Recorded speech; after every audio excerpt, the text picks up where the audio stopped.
I just thought magical Negroes. I already saw Shaquille O'Neal and Kazam. The American Society of Magical Negroes. That is a trailer that for a title of a movie I don't even know if I'm allowed to say, but I said it anyways. Right.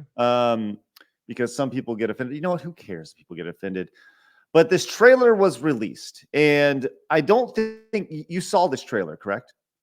I did little clips and pieces. I didn't watch the thing to completion. Like I don't think most people would go see this piece of shit. But yeah, Okay. no. So they put a teaser out a couple weeks ago, and I looked at it, and it actually, I think our thought on this was, this actually looks kind of fun. It's kind of like Harry Potter with black people. Right? Yeah, you're wrong, but it's okay. Right. Apparently, we're very wrong. It looks like a giant turd.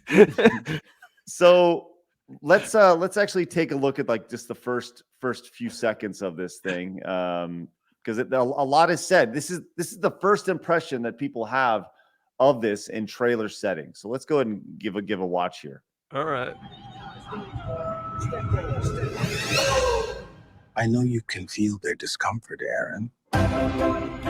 Watching you walk through a room full of white people was the most painful thing I've ever seen. Excuse me. Sorry. I don't want to take you to a job interview. There's a recruiting class starting right now, and we got to get you in it. I'd just like to point out that we're not going to do stereotypes, but by the way, this recruiting class takes place in a barber shop.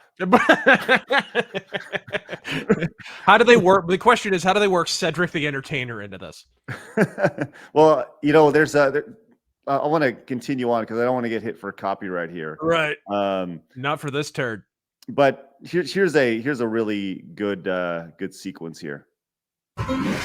What's the most dangerous animal on the planet? Shark. White people, when they feel uncomfortable. White people feeling uncomfortable precedes a lot of bad stuff for us. That's why we fight white discomfort every day. Okay. So this whole thing is built around these American Society of Magical Negroes fighting white discomfort, apparently. Wow. And their job is to make white people feel good, apparently. That's the thought process on here. Now, okay, I didn't know about this, but apparently this Say is the full title. Say the full title for us before you can't just skip past it. The American Society of Magical Negroes. There you are. Yes. This is apparently a trope in American society. It is. I never heard of this before. Yeah. I've Michael never heard Clark of this. Duncan in anything at all. Yeah, basically. It is. It's in a lot of entertainment.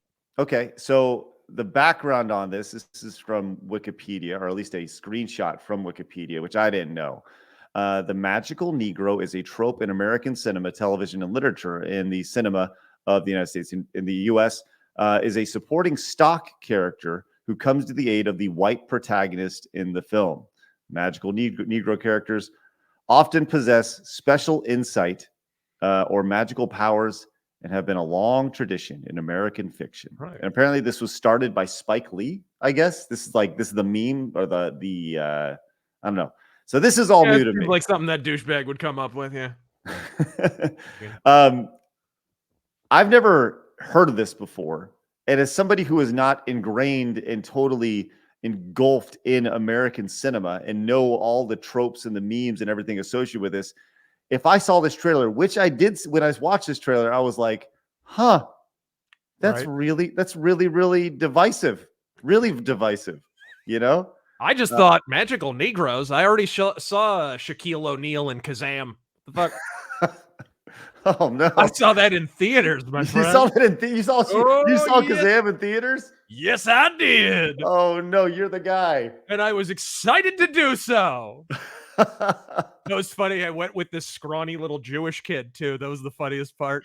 Oh my god! Little scrawny Jewish kid and me, like the most Caucasian individual that's ever been born, sitting in a theater watching Shaquille O'Neal as a rapping genie with an attitude. I bet you realized while you were watching it was not a good movie. Oh man, I couldn't even tell you anything about it, bro. It was so bad. I am Kazam. Was it Kazam or Shazam?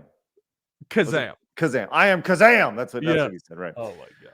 Well, so obviously people, you watch the first minute of that and you're like, wow, that's incredibly divisive. And Blabs has a note on our run sheet today, and she says the sad thing is that it could have been a really great story if all the race/racism was eliminated, because the whole idea is there's this magician and he's trying to make this white guy happy or something, or be there for him with his power or whatever. And then this girl gets in between them and he kind of falls for the girl, right? And so Blab's just saying, just a magician doing its job, making someone happy, but falls in love with the person the client likes. It's like, it's a compelling story. It's selfish versus selfless.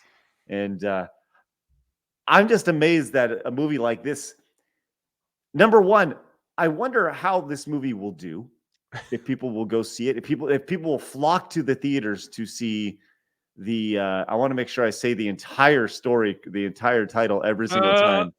If people will flock to the movies to go see the American Society of Magical Negroes. Well, what I'm interested in is, in the age of social media censorship, I mean, you literally can't say that word on social media. It will be shadow banned. So is that going to hurt the movie's promotion? You can't make a post about this on Facebook. You can't make a post about it on Twitter without it being like deranked. You can't make a post about it on YouTube without it, like, so is that actually going to affect how many people go see the film? Because most people don't even fucking know about it. Well, that's interesting, because is that word not a good word to say that I've said about 7,000 times? Okay. I don't know. So one of the greatest action movie icons of all time is a man by the name of Fred fucking Williamson, right?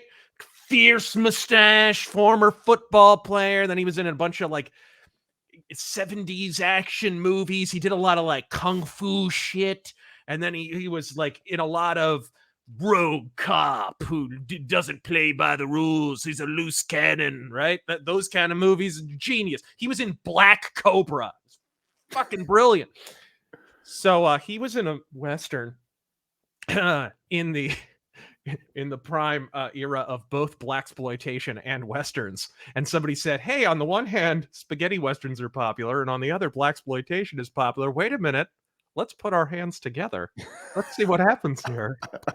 Boss, giant N-word.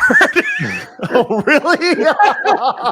And they not only titled it that, you can go watch this trailer on YouTube. They wrote a song for it, a whole like Barry White-esque soul song to go with it is, and it's a great fucking movie, by the way. Brilliant movie. Oh, that's hilarious. Yeah, we can't watch that trailer right now, but it's genius. Oh, that's brilliant stuff. Absolutely brilliant, man. I love it. Well, I guess we'll see how the box office does when this movie comes out in 2024. Which hey, exciting stuff. Oh God, can't even believe we're talking about this in 2023. It's crazy. We're entirely too Caucasian to be discussing this. But what do you think about this? Leave us a comment down below. We read every single one of them. Also, make sure you hit the subscribe button, because you have found your home for common sense in the gaming and entertainment worlds.